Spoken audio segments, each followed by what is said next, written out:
GDP is the gross domestic product, which refers to the total market value of final goods and services produced within the borders of a country in a given period of time. This graph shows the GDP per capita, which refers to the amount of final goods and services produced in the economy per head of population. From the graph, we can see a steady increase of GDP per capita in India. In 1986, it was $883. In 1996, it was $1,663, which is almost double the previous value. Recently, in 2006, the GDP per capita was $3,262. In 2014, it was $5,855.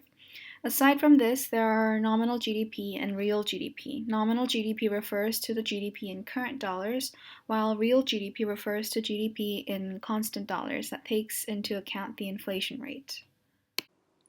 GNI refers to the gross national income, which is the total market value of all final goods and services produced by economy within a year. It includes net income earned abroad.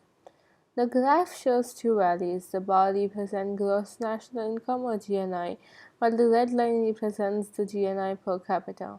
The trend of GNI is also increasing. In 1976, the GNI is approximately 105 billion US dollars. In 1986, it is 260 billion US dollars. Recently, the GNI in 1996 is 400 billion US dollars, and in 2006, it has grown significantly to 930 billion US dollars. In 2014, the GNI is approximately 2020 billion US dollars. We can measure economic growth rate by using the equation on the screen. This graph shows the annual growth rate of India's GDP. We can see that there are many ups and downs in the economic growth rate in India. Especially between 2007 and 2010, there is a significant decrease in the economic growth rate of India. We can speculate that this may be due to the global economic crisis that happened in a similar timeline.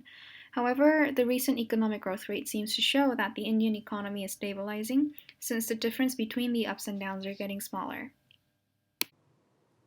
Inflation is the rate at which the general level of prices for goods and services is rising, and consequently the purchasing power of currency is falling. From the graph, you can see significant peaks and falls. However, recently from 2000, the difference between ups and downs have decreased, and inflation rate has been constantly positive, ranging from 0% to 20%.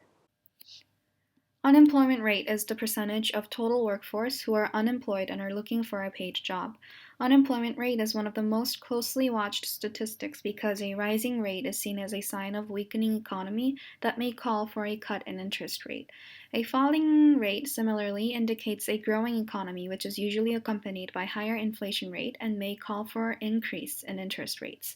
Over the years, India's unemployment rate has been decreasing. Especially in the recent years, we can see that the unemployment rate since 2010 has been under 4%.